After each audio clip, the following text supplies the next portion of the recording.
오늘은 오해와 폭동의 한가운데서라는 제목으로 은혜를 나누려고 합니다.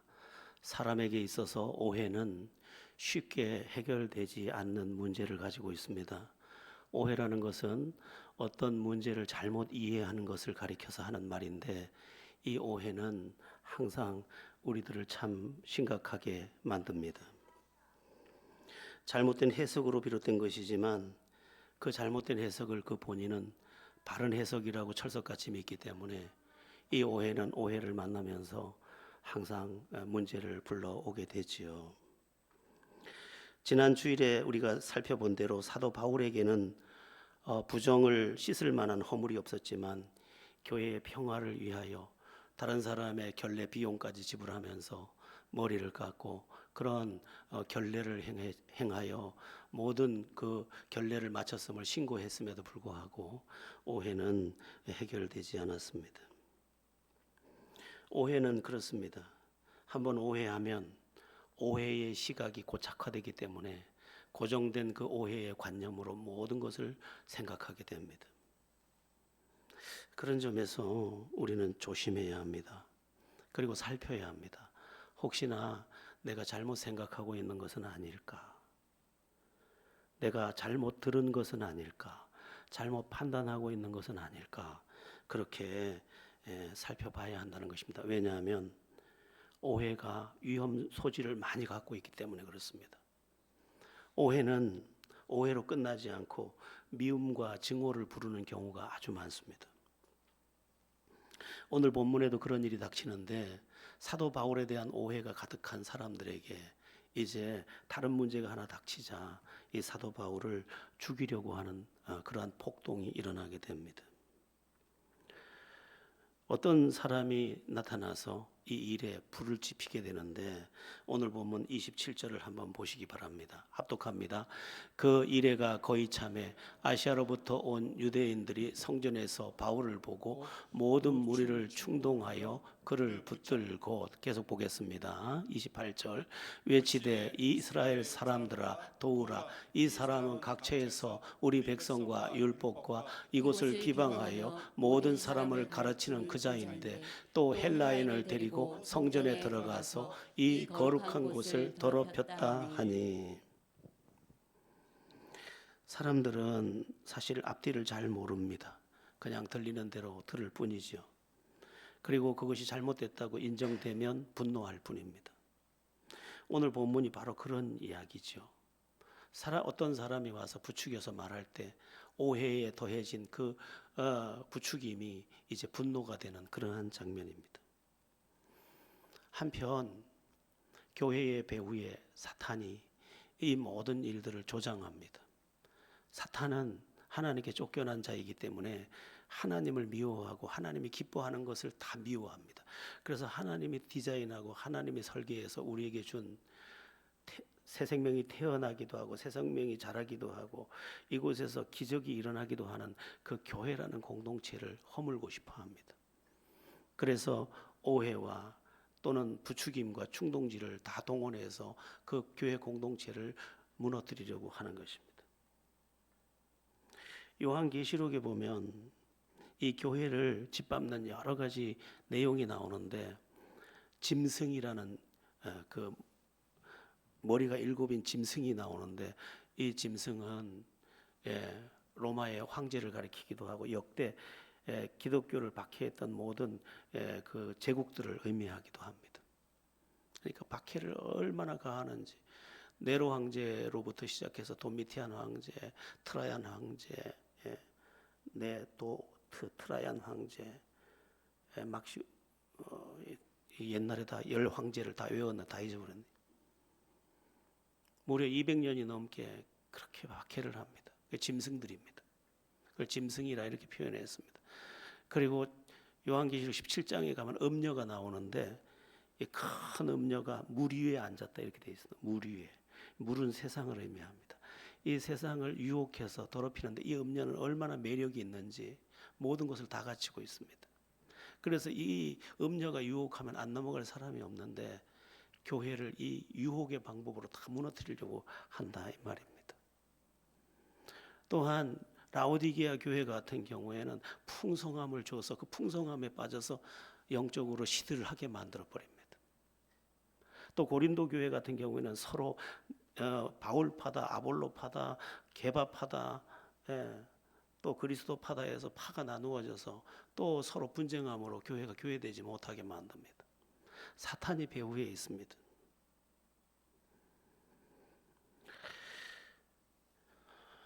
사도 바울이 지난번에는 율법도 필요 없다, 할례도 필요 없다, 관습도 필요 없다, 모세도 필요 없다 하는 오해를 받고 이제 사람들에게 그 오해의 자리를 벗어나기 위해 결례까지 행했는데 이번에는 이방인을 성전에 데리고 들어갔다, 그런 사람은 죽여야 한다 하고 죽을 위기를 만들어낸 것입니다. 사실은 그런 적이 없습니다. 29절을 한번 보시기 바랍니다. 우리 함께 합독해 보겠습니다. 이는 그들이 전에 에베소 사람 드로비모가 바울과 함께 시내에 있음을 보고 바울이 그를 성전에서 데리러 들어간 줄로 생각함이로라. 어느 시장, 에베소 시장에서 이방인 에베소 사람 드로비모라는 사람과 함께 서 있는 걸 보고 바울이 지금 성전에 들어간 거 보니까 이방인도 데리고 들어갔구나. 이방인을 성전에 데리고 들어가면 안 되지. 그건 죽을 죄지 하고 죽여야 한다고 거짓말을 한 것입니다. 사람들은 오해에 오해를 더하게 된 것이죠. 여러분, 오해는 쉬운 것입니다. 그리고 무슨 말을 듣고 분노하는 것도 쉬운 것입니다. 더러는 자기 분노에 대해서 남의 문제까지 분노를 끌어안게 되는 것이 사람입니다. 그러나 오해는 사실 더디해도 됩니다.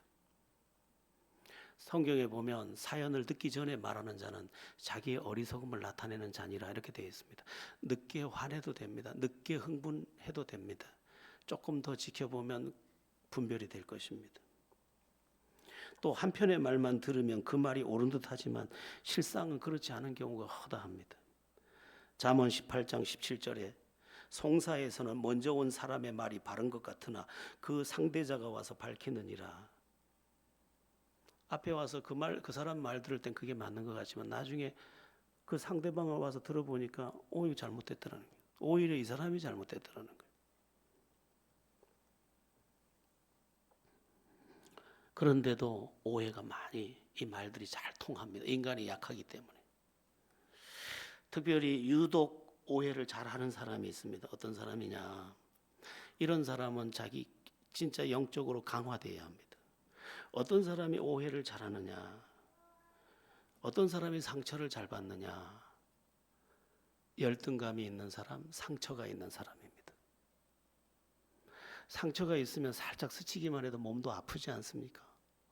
그러니까 상처를 잘 받는 사람은 상처가 있는 사람입니다. 또 열등감이 있기 때문에 지나가는 말도 뭐라고? 이렇게 반응을 하는 겁니다. 그래서 상처를 잘 받거나 또는 오해를 잘하는 사람은 내가 그런 사람이다 싶으면 하나님의 은혜로 나를 강화해야 합니다. 그리고 하나님의 은혜로 치유받아야 합니다. 누가 뭐라고 해도 상처가 안 될 정도로 내가 하나님의 은혜로 충만해야 합니다. 그렇지 않으면 평생 상처받고 평생 오해하면서 살게 됩니다. 또 남을 부추기는 사람이 있는데 이 사람은 어떤 사람이냐 하면 마음에 억울함이 있는 사람입니다. 마음의 억울함도 치유받아야 합니다. 여러분, 이 세상은요, 다 나름의 억울함이 있고 나름의 상처가 있고 나름의 열등감이 다 있습니다. 그러나 누가 이 세상에 있어서 완벽한 사람이 있겠습니까? 그러나 주님의 은혜로 하나님이 나를 이렇게 만드셨고 이런 환경을 주셔서 나를 오늘 예수 믿게 했으니 모든 것이 감사한 일이다, 이렇게 여기면 되는 것입니다.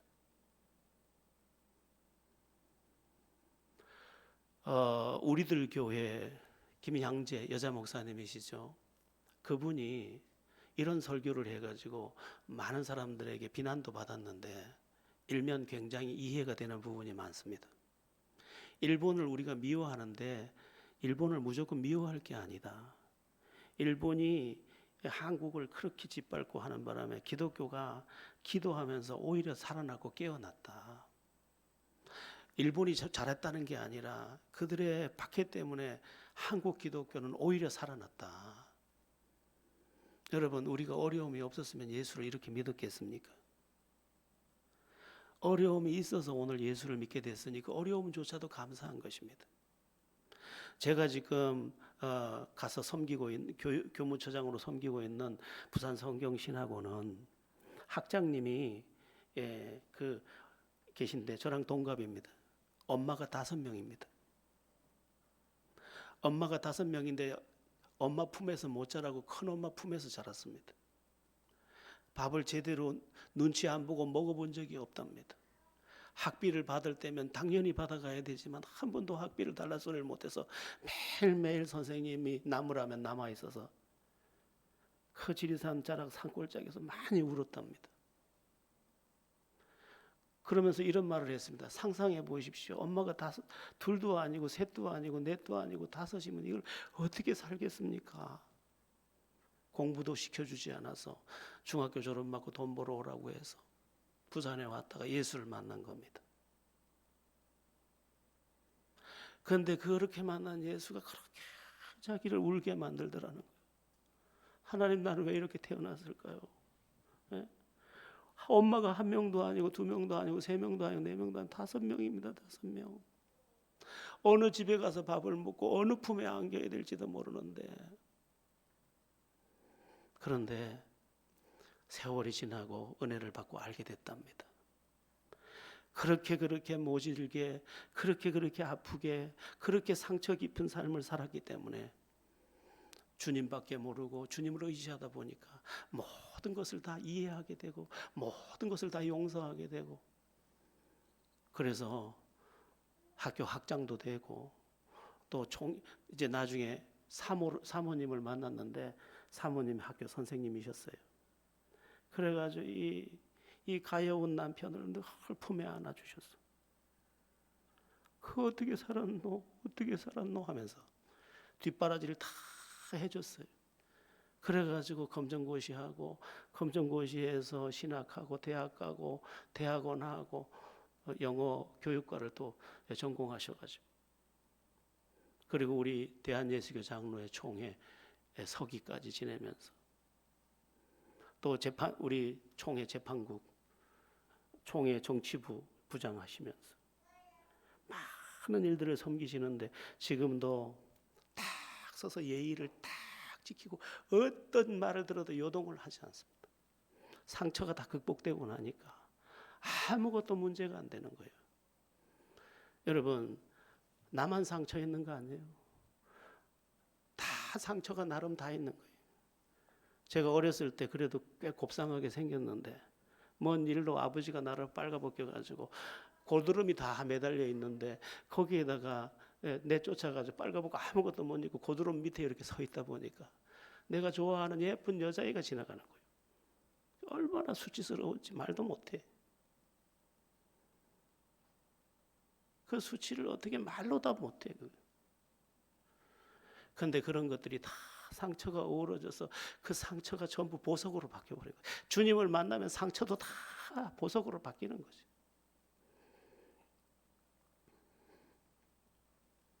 지금도 그 목사님하고 당신이 학장이고 내가 교무처장이니 자주 이제 교통할 수밖에 없는데 같이 대해 보면 이 사람이 치유받았구나, 이 사람이 회복됐구나, 이 사람 건강하구나, 이 사람 참 괜찮구나, 이렇게 매력을 느낍니다. 제가 생일이 9월인데 그건 7월이더라고요. 여러분, 오해의 안경을 벗어내십시오. 오해의 안경을 쓰고 있으면 모든 것이 오해할 수밖에 없습니다. 빨간 안경을 쓰면 전부 세상이 붉게 보이는 것입니다. 벗어내 던지고 맑은 안경을 쓰십시오.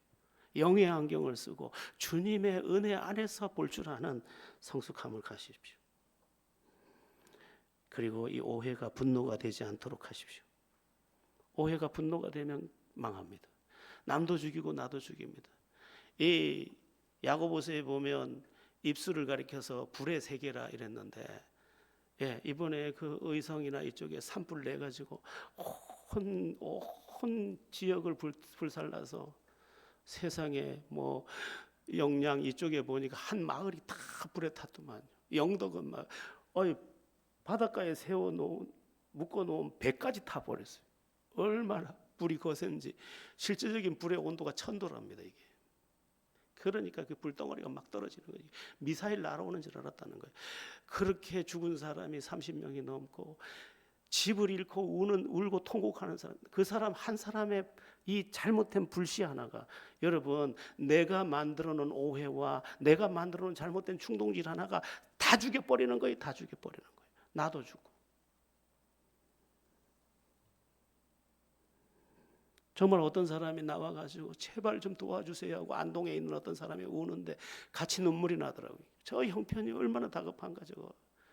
이유도 모르고 아무 원인도 모르고 불을 하나 날아오더니 막 온 마을을 싹 쓸어버리니까. 여러분, 오해에서 빠져나오세요. 상처에서 빠져나오세요. 그리고 남을 억울하다고 자꾸 한탄하지 마세요. 그냥 감사하세요. 그래야 삶이 열립니다. 그리스도인이 누구냐? 좋은 영향력의 사람이에요. 나 때문에 사람들이 자꾸 소망을 품게 되고, 나 때문에 기도의 사람이 되고, 나 때문에 은혜의 사람이 되고, 나 때문에 행복한 사람이 되도록 만들어내는 사람이 크리스찬이래. 왜냐하면 내가 치유받았거든. 치유받은 내가 누구도 치유해 주는 거예요. 좋은 것을 선물해 주는 거예요.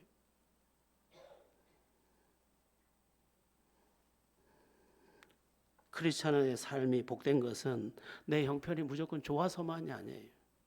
하나님의 은혜가 와서 나의 옛사람을 깨끗하게 치유하고 나를 새롭게 해서 선한 영향력이 되게 하니, 여기 가서도 좋은 역할, 저기 가서도 좋은 역할, 나 때문에 우리 가정에도 막 은혜가 흐르고 사랑이 흐르고 행복이 흐르고, 나 때문에 다 잘 되는 거예요. 여러분의 삶이 그렇게 축복의 통로가 되기를 예수 이름으로 축원합니다. 자, 그러면 충동질의 결과가 뭐냐? 여기 보니까 30절 31절을 보니까 온 성이 소동해서 바울을 붙잡아 성전 밖으로 끌고 나갈 뿐 아니라 그 바울을 죽이려고 합니다. 30절 31절입니다. 합독해 봅니다. 온 성이 소동하여 백성이 달려와 모여 바울을 잡아 성전 밖으로 끌고 나가니 문들이 곧 닫히더라. 31절 그들이 그를 죽이려 할 때에 온 예루살렘이 요란하다는 소문이 군대 천부장에게 들림에, 충동질을 당한 사람들은 이제 이 바울을 잡아 죽이려고 합니다. 이 뭔지도 몰라요. 지금 뭐 충동질을 당해서 그냥 무조건 때리고 죽이려고 하는 거예요. 얼마나 무분별한 모습입니까? 인간이 이렇습니다. 여러분, 들린다고 다 듣지 마시고요. 확인되지 않은 사실에 너무 흥분하지 마세요. 성숙한 사람은 확인부터 합니다. 그럴 리가 있습니까? 그럴 리가 있습니까? 이래서 그도 잠재우고 나도 잠재우고. 그래서 나쁜 불을 붙이는 사람이라 나쁜 불을 끄는 사람인 거죠. 이 사람한테 가면 이 꺼지는 거예요. 이 나쁜 불이 꺼져야 되는 거죠. 여러분의 삶이 나쁜 불씨가 아니라 좋은 불씨 되고 나쁜 불을 꺼내는 그런 성숙함이 있기를 바랍니다. 자, 그렇게 소란할 때 어떤 일이 벌어지냐? 그 소문이 군대 로마 군대의 천부장에게 전해집니다.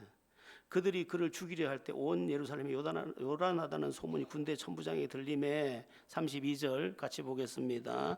그가 급히 군인들과 백부장들을 거느리고 달려 내려가니 그들이 천부장과 군인들을 보고 바울 치기를 그치는지라. 로마가 예루살렘의 주둔에 있었는데 이 주둔지가 어디냐면 예루살렘 성전이 있는 위편입니다. 위편. 그러니까 성전이 내려다 보이는 곳에 군영을 마련해서 거기서 예루살렘 시를 전체를 이제 다스리고 있었던 거죠. 그러니까 여기 하도 소란하니까 그 소문이 바로 지금 로마의 군영에 전달됐고, 로마의 군영에서는 무슨 사태가 일어났나 하고 지금 달려와서 이 사태를 지금 점검하고 있는 그런 장면입니다. 그런데 천부장이 내려오자 그들이 바울 치기를 그쳤다, 이렇게 되어 있습니다. 여러분, 열등감이 많은 사람, 그리고 상처가 많은 사람은 특징이 하나 있습니다. 약한 사람에게 강하고 강한 사람에게 약합니다. 또는 반대일 경우도 있습니다. 윗사람에게는 무례하고 아랫사람에게는 지나치게도 친절합니다. 이게 굉장한 극과 극을 치닫습니다. 치유받아야 됩니다. 물이 일정한 것처럼 크리스찬은 그가 대통령이라도 그 앞에서 똑같고, 그가 행색이 초라해도 그에게 똑같고 일정해야 됩니다. 예, 소자 하나도 가볍게 여기지 아니하고 대단한 사람이 와도 그를 크게 여기지 않는 겁니다. 제가 이번에 은행에 가서 볼일을 보느라고 지점장 좀 만나려고 했는데, 지난번 만나니까 내가 너무 편하게 했는지 지점장이 저한테 묻더라고요. 무슨 차 한 잔 드릴까요? 그래서 차요? 제일 비싼 차로 한 잔 주세요. 내가 그랬더니 비싼 게 별로 없고 인삼차 드리겠습니다 하더라고요. 여러분 똑같습니다. 지금 난전에서 푸송기 몇 개 파는 사람이나 저기에서 지금 법관으로 앉아있는 사람이나 다 인격적으로 똑같습니다. 그렇게 똑같이 대할 수 있을 만큼의 건강한 우리가 되어야 합니다. 그런데 그 이유도 모르고 팍 때리던 사람이 자기에게 불리한 것 같은 권세자가 딱 나타나니까 탁 멈춰버립니다. 이러면 안 돼요. 아침과 저녁이 같은 사람, 이 사람에게 저 사람에게 같은 사람, 그런 우리가 물과 같이 수평이 되는 삶을 살아낼 수 있어야 하는 것입니다. 어떻게 보면 그리스도인은 어린아이에게도 겸손하고 온유하지만 권세 앞에서도 당당합니다. 황제 앞에서도 우리의 삶이 항상 이쪽과 저쪽에 치우치지 않은 수평적 삶, 공법을 물같이 정의를 하수같이 흘리는 우리가 다 되어야 할 것입니다. 그게 건강한 자아를 가진 사람이에요. 자, 이제 33절, 34절을 보겠습니다. 시작. 이에 천부장이 가까이 가서 바울을 잡아 두세 살로 결박하라 명하고 그가 누구이며 그가 무슨 일을 하였느냐 물으니 무리 가운데서 어떤 이는 이런 말로 어떤 이는 저런 말로 소리치거늘 천부장이 소동 말미암아 진상을 알 수 없어 그를 영내로 데려가라 명하니라. 사도 바울이 이제 3차 전도여행을 마치고 예루살렘으로 돌아올 때 이미 많은 예언이 있었습니다. 예루살렘으로 올라가면 환난과 결박이 당신을 기다리고 있다. 올라가지 마라. 그러나 사도 바울은 뭐라고 말했습니까?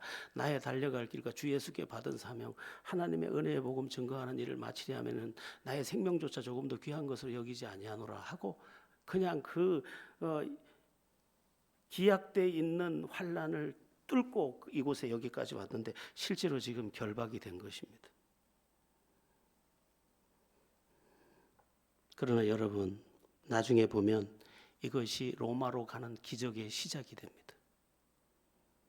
이제 다음번 보면 22장에서 이 복음 전하는 장면이 나오고 23장, 24장, 26장에 또 아그리파 왕을 만나고 쭉 가서 28장에 로마에 도착하는 이야기가 나오는데 비록 죄수의 신분으로 로마로 가지만 하나님이 항상 그 떠나는 배에서도 함께하고 거기 재판받기 전에 미결수로 있는 그 장소에서도 함께하고 로마의 그 많은 귀족의 자녀들 그 수비대 전체를 뒤집는 기적의 통로가 바로 여기 결박으로부터 시작이 되는 것입니다.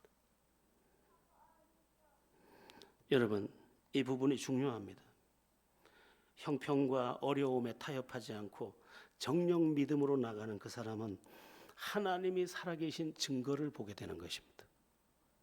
이게 중요한 부분입니다. 여러분 우리의 문제가 뭐냐? 타협입니다. 타협. 형편에 자꾸 타협하는 것이. 형편이 어려운데 어떻게? 예배할 형편이 안 되는데 어떻게?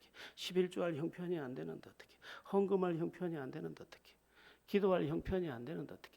다 형편에 말씀의 종이거나 사명의 종이 아니라 형편의 종이 다 돼서 하나님도 아실 거야 하면서 이상한 노래까지 만들어서 아시지요 아시지요 하면서 자기를 타협하는 방편으로 다 쓰고 만다는 것입니다. 바울은 그렇게 안 했습니다. 환난이 기다리니 저가 안 가겠습니다. 나중에 기회 되면 가겠습니다. 이렇게 한 게 아니라 환난이 기다리고 있지만 나는 갑니다. 왜냐하면 나에게 사명이 있기 때문입니다. 하고 갔는데 실제로 결박됐지만 그 결박이 기적의 통로, 로마를 뒤집는 기적의 통로가 된 것입니다. 진짜 믿음의 사람은 이런 사람입니다. 그래서 믿음의 영웅들을 보면 다 타협하지 않습니다.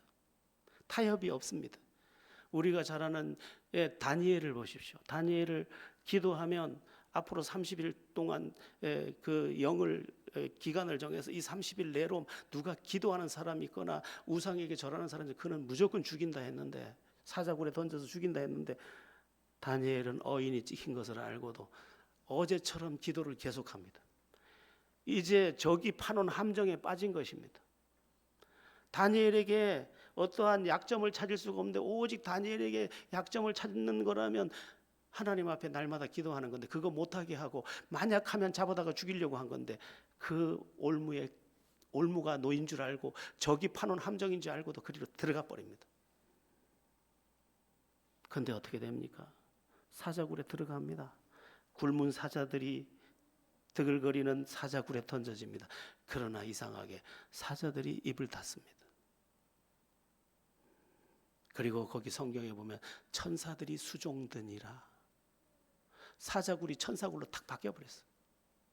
타협했으면 사자의 입을 막는 하나님을 만나지 못했을 것이고, 그리고 자기를 모함하는 원수들이 대신 죽게 되는데 그 원수도 처리하지 못했겠지만, 믿음은 유턴이 없고 직진이기에 직진으로 계속 가더니 거기서 하나님의 사건을 보더라는 거예요. 우리가 다 지금 형편 따라가느라고 하나님이 없는 신앙생활을 하는 거예요. 다 형편에 맞추다 보니 하나님은 없어요. 하나님의 사건을 본 지가 까마득해. 10년 전의 간증은 있는데 지금의 간증은 없어요. 왜? 타협했기 때문에. 다 피해버렸어. 왜? 불리한 건 다 피해버렸어. 다 도망가 버렸어. 하나님이 하실 수 있는 털을 다 지워버렸어. 다니엘의 세 친구 사드락과 메삭과 아벳느고도 보십시오. 느부갓네살 황제가 금신상을 크게 세워놓고 이 금신상에게 절하라 했는데, 사드락과 메삭과 아벳느고 다니엘의 세 친구는 우리는 우상에게 절하지 않습니다. 그것은 십계명을 범하는 일이에요. 그러자 이 느부갓네살 왕이 이렇게 말합니다. 한 번 더 기회를 주겠다. 지금 네가 만약 우상에게 절하면 내가 용서하겠지만 만약 절하지 않으면 저 풀무불에 던져 넣겠다. 그리고 평소보다 불을 7배나 뜨겁게 만듭니다. 그러자 이 사드락과 메삭과 아벳느고가 한 유명한 말이 뭡니까? 왕이 우리를 불에 던질지라도 하나님께서 우리를 건지실 것이요, 그리 아니하실지라도 우리가 절하지 않겠나이다.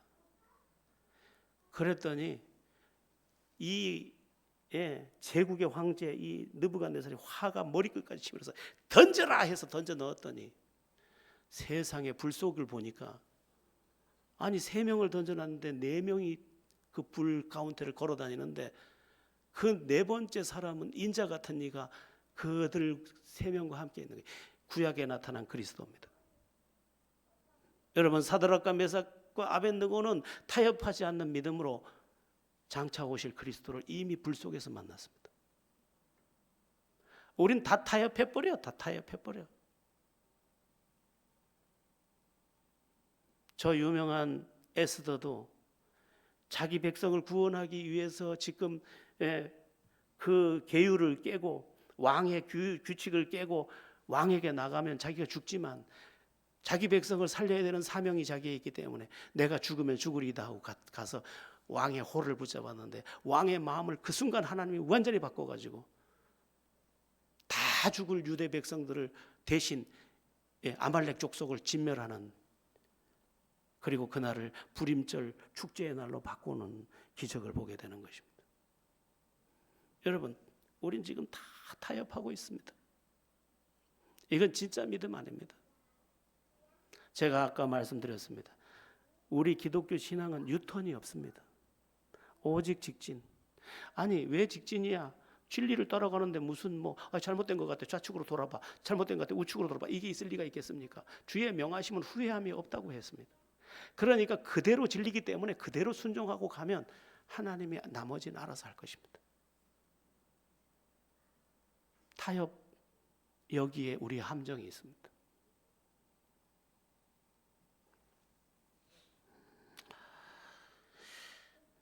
홍해 바다 이야기 잘 아시죠? 하나님의 말씀을 따라서 기적을 보고 지금 젖과 꿀이 흐르는 가나안 땅으로 가는데 앞이 바다라. 앞이 바다야. 그때 이 다급한 이 조급한 인간들은 하나님을 원망합니다. 그리고 자기를 이끈 모세를 원망합니다. 하나님이 여기서 우리를 죽게 하시는도다. 여러분, 죽이려면 왜 꺼내냈겠습니까? 살리려고 꺼냈겠지. 하나님이 어떻게 합니까? 바다를 갈라버립니다. 한번 따라해 보겠습니다. 하나님은 바다도 가르신다. 오직 직진입니다, 여러분. 오직 직진이에요. 저는요, 제 목회를 두고 하나님이 내리시라면 당장 내려버립니다. 정말로. 그러나 하나님이 명하신 한 저는 직진입니다. 내가 살려고 사는 사람도 아니거든요. 이미 그 정도는 넘어섰죠. 그래서 항상 기대합니다. 하나님이 살아계신 게 사실이니까.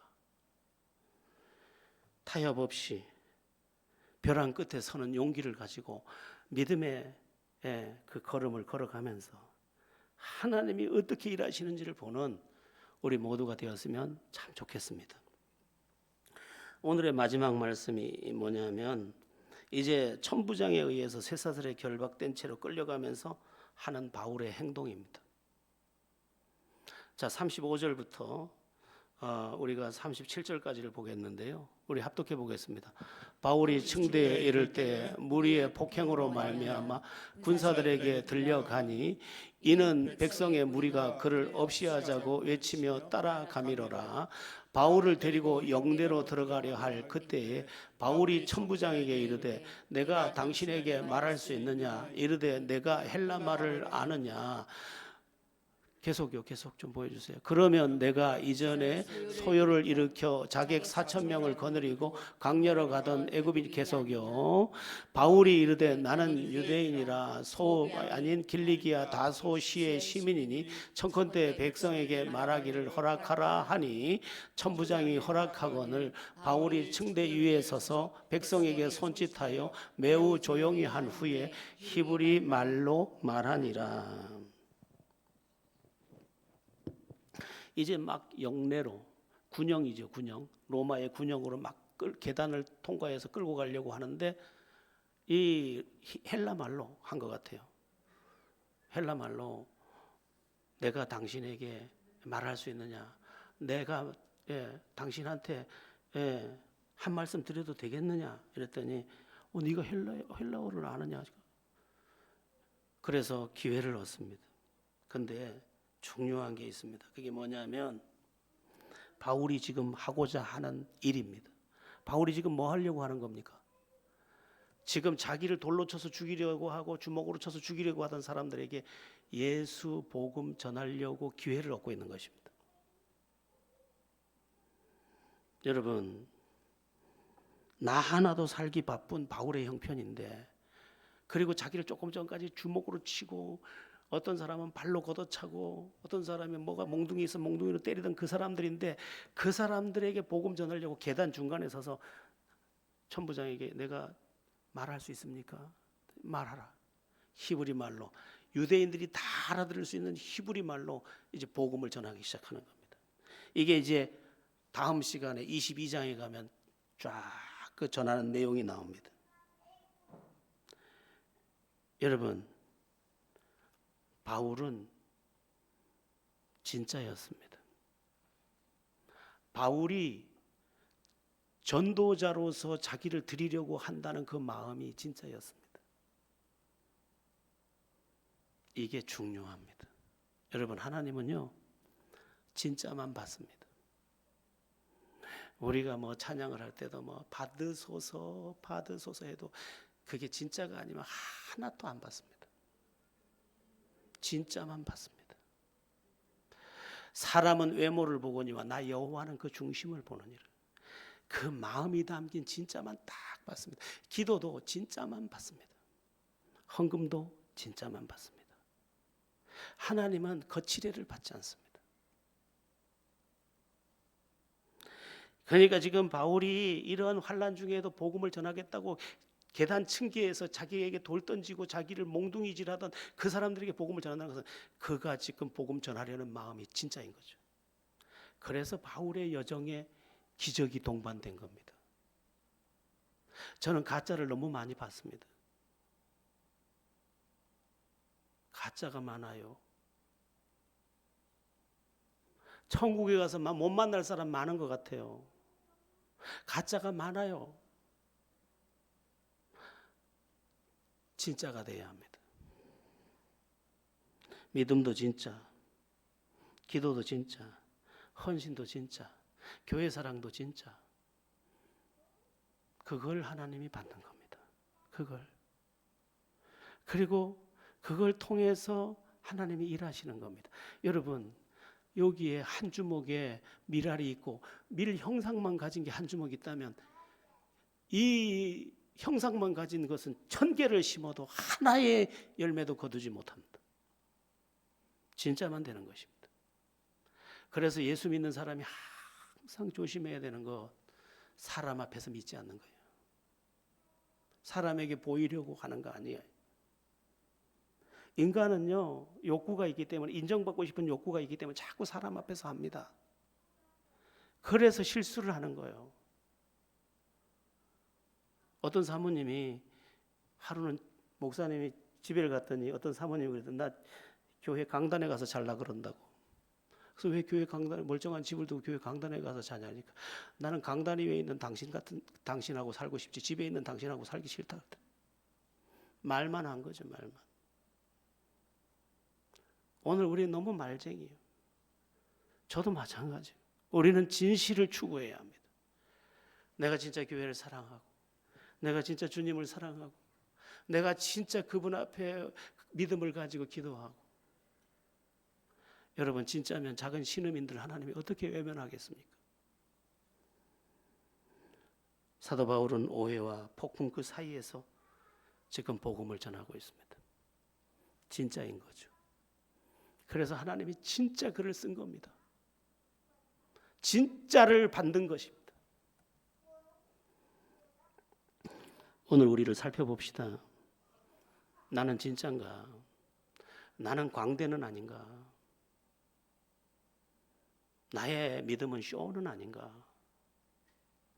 우리 진정한 믿음 가지고 이 바울을 주목하면서 오해와 폭풍의 그 폭동의 한중간에서도 사명에 대해서 분명했던 이 모습, 그리고 환난과 결박이 자기를 기다리고 있다고 하지만 타협하지 않았던 그 중심을 보면서 우리의 믿음을 다시 정결하게 하고 하나님이 받으실 만한 산 제물로 드려져서 하나님이, 살아계신 하나님이 내 인생에 역사하는 것을 보는 그런 은혜가 가득한 제자들 교회, 그리고 모든 성도들 다 되기를 주 예수의 이름으로 축원합니다.